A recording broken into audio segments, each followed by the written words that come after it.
Mom and Dad, are you ready? Today's word is stupendous. You need some encouragement. Stupendous marriage encouragement. You need some inspiration. In my mind, that's not a gift, but in your world, that is a gift. Yeah, I'm sorry, honey. Appreciate that. Thank you very much. I think that's what makes it so hard to shop for you. You're listening to the Stupendous Marriage Show with our friends Stu and Lisa Gray. Elmer loves that word. Stupendous. The Stupendous Marriage Show. Well, hello. It's the Stupendous Marriage Show. I'm Stu Gray. Hey, I'm Lisa Gray. We answer your marriage questions. That's what this show is about. And you can send them our way on air at stupendousmarriage.com. We would love to hear from you, and we would love to answer whatever question you might have. We might not always have the right answers, but we like talking about marriage and encouraging, challenging, and inspiring couples in their own relationship. Yeah, that's really our goal, is to have fun in the process and hopefully to encourage you wherever you might be in your marriage relationship. I was thinking about Mr. Rogers. You were? I know it's a random That thing sounds to say. really weird, actually. How were you thinking about Mr. Rogers? For some reason, I've always resonated with him and his message, obviously growing up with Mr. Rogers' Neighborhood. And, I wish I could sing the song, but I'm drawing a complete blank. They did the documentary this year, and I've read several books, just like quotes from him and then people who had relationships with him. And he's always been just kind of an inspiration to me. Mm-hmm. And something I read, he talked about common ground and the holy space between the television screen and a child laying on the floor. He said he would always pray before the show that God would direct him in the words that he said and the thoughts that he was presenting, and that there was this holy ground, this holy space where God could do things and say things to these kids he was talking to every day on a show. And the story goes that he would receive emails about XYZ show and something he said on the show and how the kid felt encouraged and loved and wonderful and blah, blah, blah. And they would go back to that episode number, and that direct thing wasn't necessarily said. That's so awesome. But they felt and heard something in his words that I think God was inspiring. And we hope that is what's happening with our show, too. We may not say the brilliant, wonderful, correct words all the time, but our prayer is that God is really moving and the Holy Spirit will prompt your heart and your ears and your actions to be drawn closer to Him and to your spouse. I just want to encourage you, as corny as it sounds, before you listen to the show, just pause for a second and really pray that the Lord would give you the words to hear what He wants to say. Because, yeah, I truly believe that happens. I know that you and I have gone to church before, and after church, we've gotten in the car and been discussing what they talked about. We hear totally different things. Totally. I mean, you will say something, and I'm like, really? They said that? Like, I didn't even hear that. Yeah. And I hear something else, and you're like, wow, I didn't hear that. And I just believe that's the Lord and the way He speaks to us and allows us to hear people and hear His words and hear from Him. And so our prayer is that you can also experience that through the show. Recently we had a husband email in. I think we talked about this last week. His wife had initially emailed in, and he was not listening to the show. Sure. And she told him, hey, I sent an email in to this show, and they answered the email on the show. And I really want you to listen. And so he listened to that email answer, and it really was good. Like, he said now he's listening to the show, and he wanted to kind of give his side, which was really cool just to hear. It wasn't a negative thing. It was just kind of like, hey, I appreciate what you said, and this is what I was thinking in that scenario, But, that's really our heart's desire, is that people are impacted and drawn just close to each other and to God through listening. Absolutely, that's our heart's desire. We're doing something a little bit different for this show. Yay! And maybe next couple shows here around Christmas time, so hold on. This is a Christmas tip from Stu and Lisa. I saw this list the other day, and it had the husband on one side and the wife on the other, and it was the Christmas shopping list, and it was like who shops for whom. And the husband was shopping for the wife. And the wife was shopping for the husband, the kids, the teachers, the parents, the in-laws, the cousins, the music instructor. And it just made me laugh because unfortunately it's real. So my tip for you today is talk about shopping. Decide before the Christmas season gets out of control who is shopping for what and divide it. Like, that's what I plan on doing. Did I tell you that, Tony? Which part? That you're going to be doing more Christmas shopping. I always do your Christmas shopping, but it stresses me out. I'm not talking about mine. I'm talking about other people's. That'll really stress me out. So that's our tip for today. that was a Christmas tip from Stu and Lisa. Well, we're here. It's the holiday season. Christmas. Holiday season. Okay, shh. Christmas will soon be here. People are celebrating all sorts of stuff, and there can come cray-cray things. And we figured we'd do something different during this season this year and talk about things that come our way that aren't always easy to deal with. And for the next couple shows, that's what we're going to be talking about. And this week, everybody's favorite, money and budgeting, things that we've done well, things we've not done so well in our marriage, and maybe encourage a conversation in your house. Of course, the day after Thanksgiving was Black Friday. And from what I've heard, it was a pretty good day. You know, between that and Cyber Monday, there was a lot of money spent. It's good for our economy. That's good for the fact that people are getting ahead of Christmas shopping and everything. But it is so easy, especially when there's sales going on, to overspend, to go out and buy things that you weren't planning on buying because it's such a good deal. And so one of the things we want to talk about today is budgeting, expectations of what you're going to do for Christmas money-wise, and how to navigate through this season as husband and wife and get through it and it be a positive instead of a negative at the end. I read an article from Joshua Becker at Becoming Minimalist a couple weeks ago. I think I shared it maybe on some social media, probably in my email that I send out on Saturday mornings. It's called, Is It Time for Us to Rethink How We Give Gifts? And he gives all these different stats. 28% of shoppers are entering the holiday season still paying off debt from last year's gift shopping. Wow. Over 50% of holiday shoppers either overspend their holiday budget or don't set one. Consumers who went into debt over the holiday season racked up an average of $1,054 of new debt over that time frame. 53.1% of people report receiving unwanted gifts during Christmas. Oh, gosh. $16 billion is wasted on unwanted gifts every year. And 18% of gifts are never used by the person who actually receives them. I thought that really interesting stuff. And so, you know, his point is obviously rethinking the gifts that we give and not making it all about dumping hundreds of thousands of dollars into random things that people won't necessarily use or even enjoy. So we did Dave Ramsey years ago in our regular life. Like, we have a monthly budget, and honestly, as we have done well financially, we've gotten a little loose about sticking to that. And now we're in a season where the finances have gotten a little bit tighter. Yeah. And one of the things the Lord has really shown us is when you set that budget, you really need to stick to it. So not only do we need to set it, which is something that you and I are in the process of working through of how to get that set so that we know exactly what we're spending, but then we have to stick to it. Yeah. And I think there's something really valuable about sticking to a budget.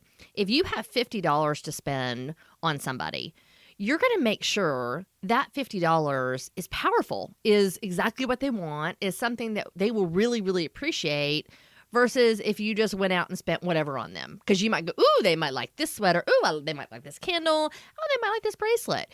Well, if you only have $50 to spend, then you're going to be like, okay, what can I get for that $50 that they're really going to love and not waste time with the frivolous gifts? The thing that Ramsey talks about, the practical aspect of that, is he does something called the envelope system, where you literally put that $50 into an envelope and that's all you can spend. Right. And we have modified that a little bit in our house. We have different bank accounts that we have set up, and we put dollars in each of those. And so we have one that would be a gifts account, and we will not go beyond that money that is in that account. We will only use that money for gifts. Now, the other thing I was thinking as you were talking, you were talking about certain things. You're not a thing getter.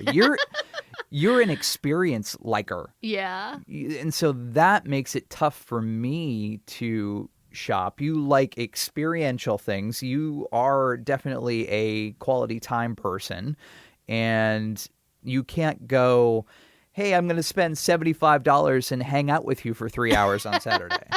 That's not, in my mind, that's not a gift, but in your world, that is a gift. Yeah. I'm sorry, honey. I appreciate that. Thank you very much. I think that's what makes it so hard to shop for you. I think that's what the Lord does. I think he really puts us together with somebody who is not anything like us. Yeah, I So he can stretch us? really don't comprehend that because I am a person who likes to get gifts, but then you look around this room and you look at all the random crap that I have gotten over the years that I still enjoy, obviously, but it's full of stuff. Mm-hmm. And that's the thing. Oftentimes we buy something that we think we would enjoy. Right. And that's just a natural default. I think most of us buy something that we go, oh, that is so pretty. I know that she's going to love that. What if we stop and we think about the other person and their love language and the way that they might look at something and enjoy something and really pay attention to the details? Like, I love it. I have not done this very well over the years, but every once in a while, I will really pay attention when I'm around somebody. Like, for instance, my boss at work, he loves peanut M&Ms. And so over the years, I paid attention to that. I literally put it in my phone so I would remember he loves peanut M&Ms. And so every year, I try to get him some variation of peanut M&Ms. And it's just me paying attention to the details. And I think the fact that I remember he likes the peanut M&Ms means more to him than the actual candy. And so every time he looks at that bag or whatever he has of them, he goes, Lisa Gray's awesome. She remembers that I like these. I think there's a lot of stuff in there that you're talking about. One, being thoughtful of other people, and the things that you notice throughout the year aren't necessarily $1,100,000. Right. They're actually valuable to the person, and it shows that you care and that you're paying attention. And in that little gift, that bag that costs $2.50, that shows all those things. You're thoughtful, you're caring, you pay attention, you enjoy him, and you want to bless him in his love language. Not necessarily, here's a $50,000 new briefcase that you'll never use. Right. Yeah. And I think women, no offense, men, but I think generally women are a little bit better at this. Oh, yeah, absolutely. But I think it's something that men can so get a hold of. If they start paying attention, look, and you've done this, so you have to confess this. We've walked through the mall, and I've stopped and looked at something, and everything I stop and look at, you're like, does she like it? Exactly. Do you really like that? I need to write Do you this think down. she would Do you like think it? Is this good? We're not good? Blah, blah, blah. Yes. The problem is that's not how it works. It's not those times when you're like hovering over me. Literally, there's been a couple times I'm like, oh, that's really cool over there, but I'm not going to go over and look at it because he'll think I want it, but I don't want it. I just really? think it's That's cool. That's yeah, funny. So that's funny. I think it's something you have to do more outside of the holidays. Outside the holidays, yeah, every right? day, yeah. right? Yeah. And stop and really slow down. And the fact is that if you really think about me, you know me well enough, because every year you come up with great presents and you afterwards are like, it was so stressful. But then you thought of the things that you went, oh, yeah, I know her. I know she'll really love these fuzzy socks. She wears fuzzy socks every day. As cheesy as it is to buy her $3 fuzzy socks, this is what she would enjoy. And that's the thing. It's like, get out of your head a little bit and just think with your heart of what your wife would really like. And I think wives can do the same thing to their husbands. Oftentimes we get them things that we think they should want, right? Because we want to change them. Sure. Or that we see our friends buying their husbands, and we don't think about, like, your DNA as a husband, as a man, is so different from most of my friends' husbands. And so I want to be able to get you something that you will truly not only just enjoy, but then use throughout the year. Well, I mean, I already have that. That's you. If you just show up under the tree with like a bow, nothing else, I'm good. Oh, no. That is so funny. Oh, I'm my done. gosh. That's fine. I'm good. I think most men... Merry Christmas! Woo! I think most men would actually agree with you. Well, and exactly, and that's where we're different. So guys go buy the sexual things for their wives, and you don't like when I do that. Yeah. I make you uncomfortable. You do. You know, early through our years, I would try to buy lotions and the funny toy or the lingerie or the sexy underwear, and that's for me. Right. That's not for you. Isn't that funny? That makes you uncomfortable. Yeah. And you don't appreciate that like I would appreciate that because I'm a visual person. I like having sex with my wife. I want that with you. I enjoy that. I love that. That shows me love. That tells me you love me, that you're interested in me, that you care about me. And all the extra stuff, sure, that's fine. You can buy me stuff. But really, that would be awesome. Yeah. Honestly, ladies, I think that most of your husbands would feel that way. Yeah. I think if you kind of switch the gears to buying them just random things Yeah. and just gave them maybe a coupon book or gave them lingerie or gave them something to show them that you desire them, that you want them, and not just physical, it also can be like sharing your secret desires together, going on a date, going on a trip somewhere, whatever the case may be. I think most men would love that. Spending time with him in the thing that he likes to do would be valuable to him. I think he'll go, whoa, she went, really? It might be uncomfortable at first if you've never spent time out in the garage while he's making something, or going on the fishing trip, or going out and playing golf or tennis or whatever your husband likes to do, and just being with him and sharing that with him and learning why he likes that.